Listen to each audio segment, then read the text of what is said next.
Hello Tubesters, it's Gav. Yes, 2 videos in a day, one slightly depressing, hopefully this one isn't.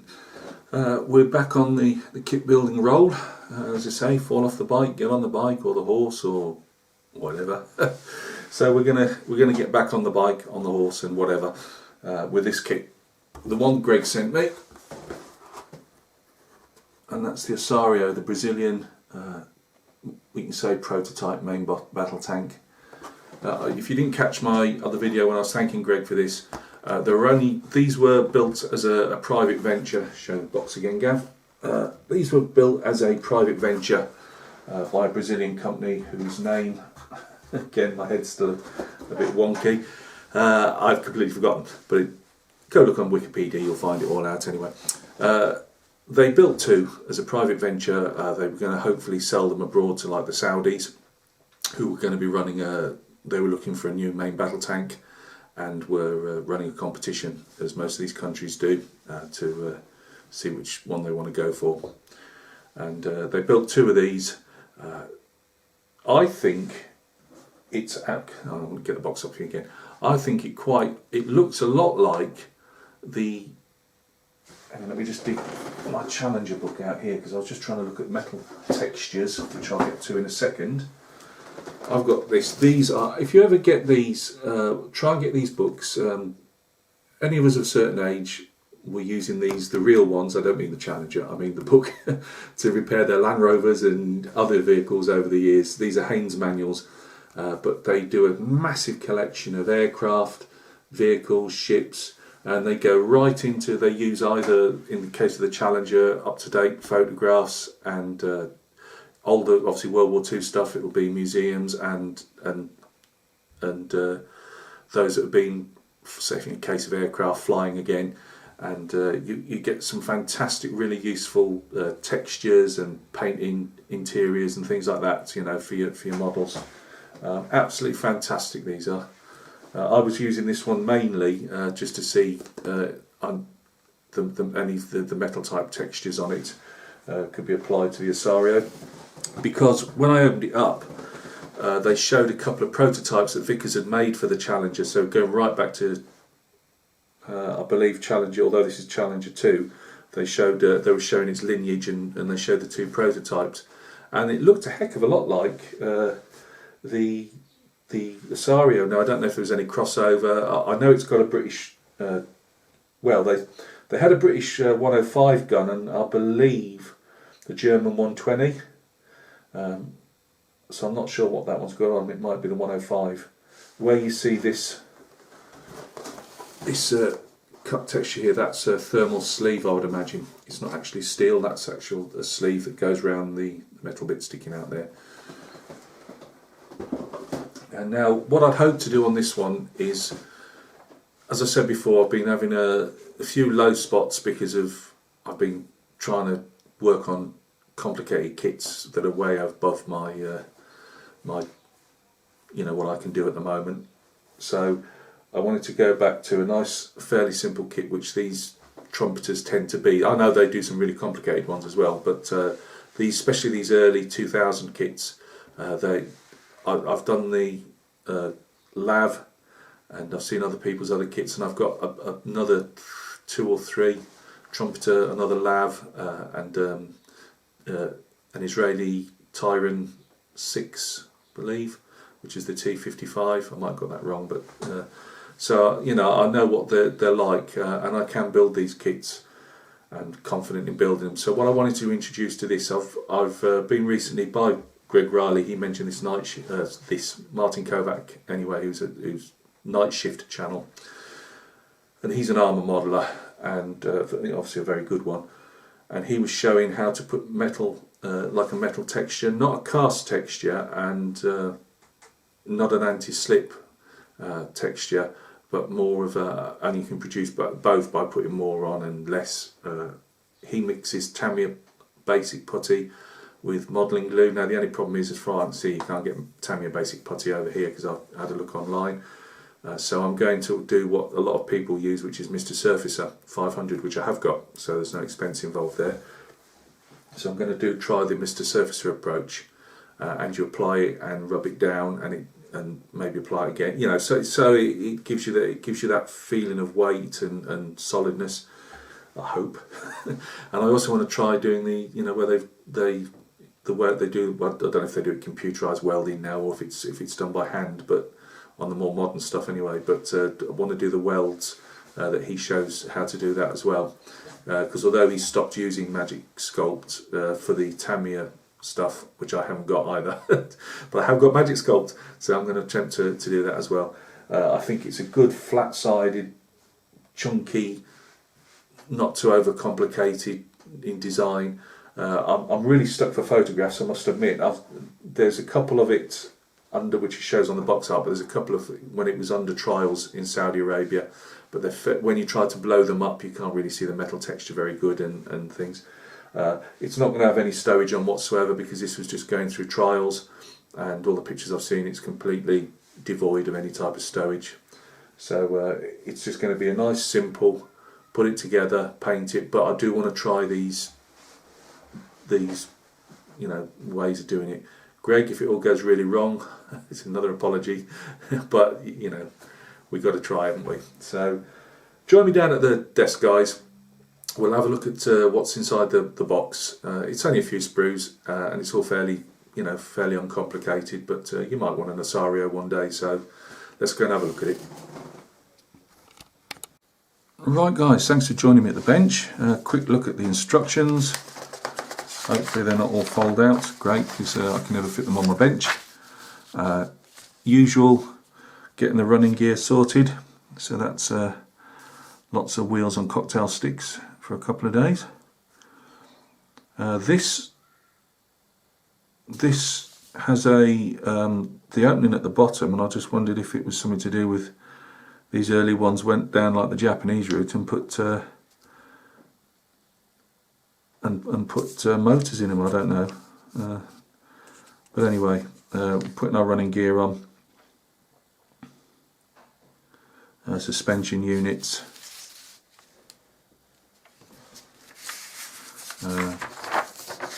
the rear to the engine deck, a couple of jerry cans.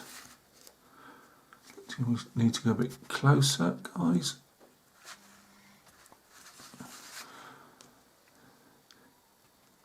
See, I can manage these if there's clear places for me to get to. The only thing I would like to, I know they're complicated, I would like to try the plastic tracks at some stage. I can't afford the metal frull type tracks for I'm not for this, well, for any vehicle. I might do it at some stage, get them, but alright, this was a gift, but you can quite often get these tanks if you're into these early type Trumpeter kits. You can usually pick them up for anywhere from 20 to £26, something like that. But the early ones do have the rubber tracks, so if you're not into those, you'll have to sort yourself some. I do believe you can buy the plastic made up, the link up tracks.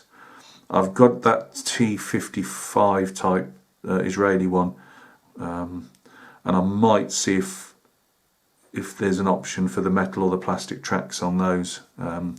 I'll see, but this one will have the rubber tracks on.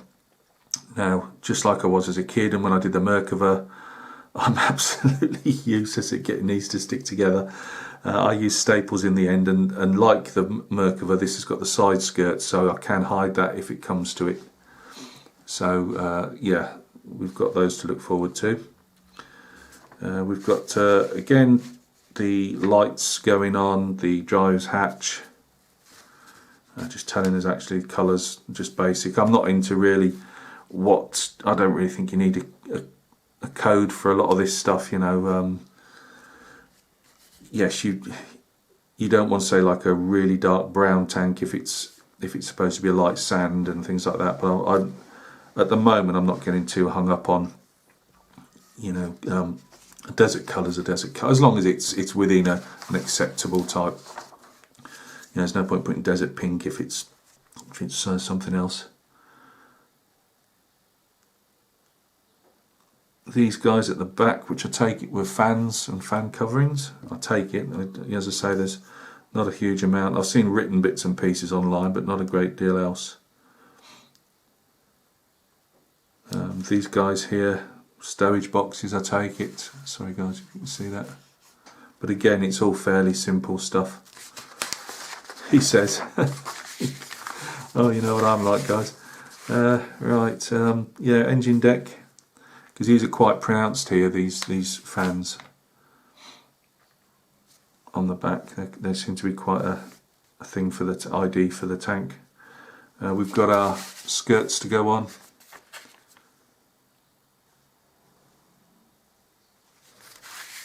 Our barrel, which is, you know, I hear all this slide, never really understand the slide moulding and all this type of thing, but again, a barrel sticks together, and I'll just do my best to sand it down. Turret again isn't massively hard. We've got our top, bottom, rear section. Put our I'll probably do what I did last time on the lav, because I thought it worked quite well, which is put those mirror. I've got that sticky back mirror stuff, and I'll probably paint that in whatever colour I can roughly see that they're painted in. Gun mantlet goes in as well. Then it's got some prominent side. I take it the side bins. I'm not exactly sure what these guys are. Sorry guys, what these guys are here. But I take it they're stowage bins of some description. We've got the gunners and commanders images.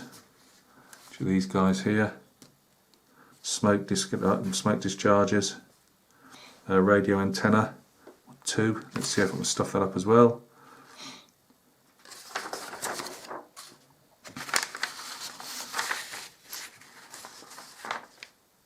50 ubiquitous 50 caliber machine gun to go on.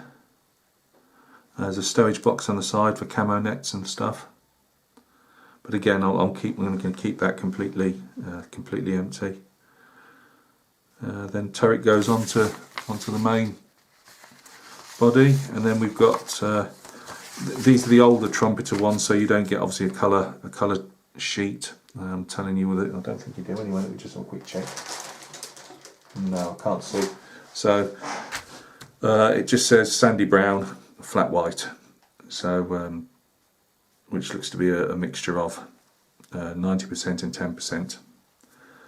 And as I say, I've got enough deserty type colours and that to hopefully pull that one off.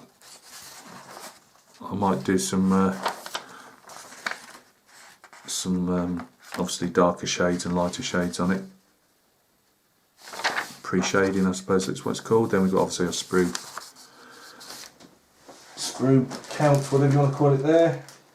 Now this didn't actually have. Normally they have a little box with the actual keeping the hull and everything separate. It doesn't have it on that one, but it doesn't really matter. I'm going to get these out of the thing. It's got some clear parts in there which I might or might not use, and just some looks like white decals. So that's that. I'll switch off for a second, guys, and I'll get these bags opened, and we'll see what's actually in the sprues.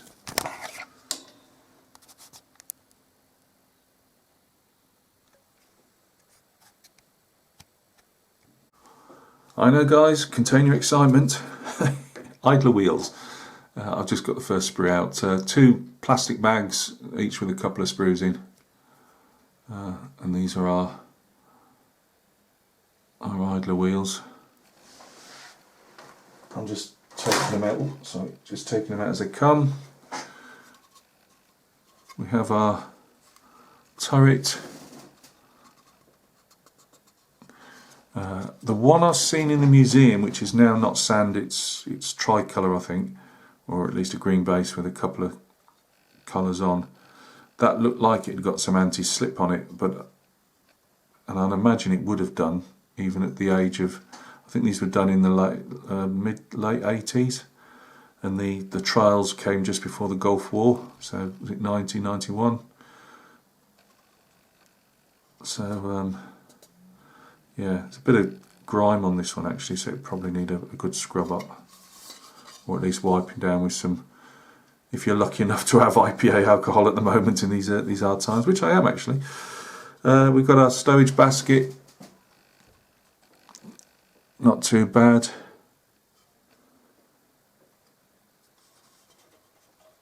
We've got one bust off actually there, or miss actually, it's broken off, but it doesn't look particularly well cast, or well moulded I should say, so I'll have to sort that out. We've also got a slightly bendy axe. I'm not sure that was supposed to be like that in real life, but the 50 cal, that's fine.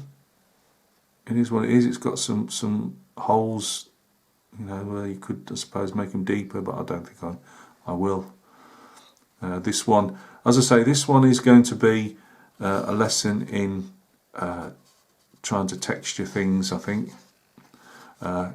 Where the turret meets the mantlet and all around there seems to be a quite thick weld around there, so I'm going to try and replicate that. That's the one I saw in the museum, but as I say, it's really hard to, obviously two made, you know, once they finished the trials, I think the company went out of business, and the Brazilian military took them over, but obviously they're both in museums now, stored outside as well I think, so they're not looking the best. Here's our wheels. Again, they are what they are. The plastic is quite hard, so I'll be getting the sanding sticks on those tonight, getting them ready for a prime. Here's our main deck. The sprue gates have lifted, or the sprue, whatever you call them, these bits here, gates, they seem to have lifted. It's not so much warped, but these are sitting quite high up. Let's see if we can go back a bit. So if you see how that's pulled it up at the back, which is a bit ridiculous, but hopefully that will be flexible enough to come back down, and then hopefully I've got some small clamps, see if I can clamp it if it needs it, but not massively warped. It's just, as I say, for some reason that they could have been, these bits here could have dropped down and kept that a bit straighter, especially as there's not a lot to it. Our barrel halves, seams, whatever you want to call them, again with our thermal sleeve on, jerry cans on the back, gun mantlet, base of the turret, which would be that side up.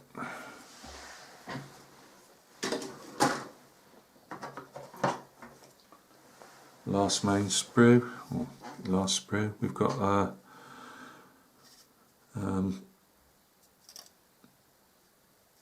smoke dischargers, obviously the sides of the armour skirts. Again, nothing wrong with that. I think I'll be giving these a wash down. They're just there seems to be, they might have a bit of residue on them, and as I say, the turret was a bit seemed a bit grubby. Hooks and shackles. Yeah, that's about everything. Sometimes on the later Trumpeter kits you do get a bit of photo etch from that, as you saw on the Lav. This doesn't have any, but as I say, I just want a basic glue together kit really. Learn a few, have a bit of pick up after the F-17 and try and learn a couple of techniques. So here we'll just have a look at this hull. Obviously you wouldn't really expect it to be like a banana, and it's not. Again, I take it this is for, I presume, for a motor if you wanted to put one in.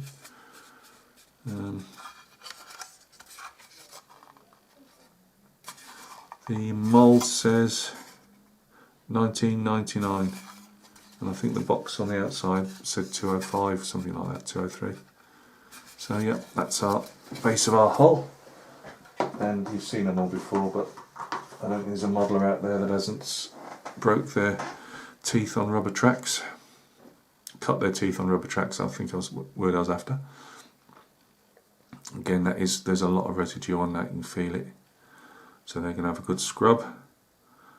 Obviously rubber blocks, which gives you that square look to them. Yeah, there we go.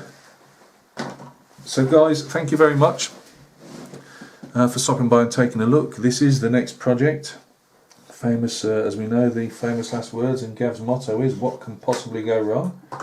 And we all know it's Gav building. Anything can go wrong. So watch this space. Yeah, I'm going to try that texture with the Mr. Surfacer. I'm going to try and put some weld marks on if I can get enough close up enough pictures to show that they definitely had it. And we should go from there. So yeah, it does look to me a lot like, I didn't want to show the photographs because I didn't know what copyright was like, but in the Challenger book it shows two of the Vickers prototypes before the Challenger got that sloped turret that it has, and it looked a heck of a lot like, from the front anyway, the two front shots I'd seen, it looked a heck of a lot like this one. So guys, take care of yourselves. We'll catch each other very soon on another video, and I do appreciate all the kind words and support that I've been having. It's always a good morale booster. So you look after yourselves in these dangerous times, and we'll catch each other very soon on another video. Cheers.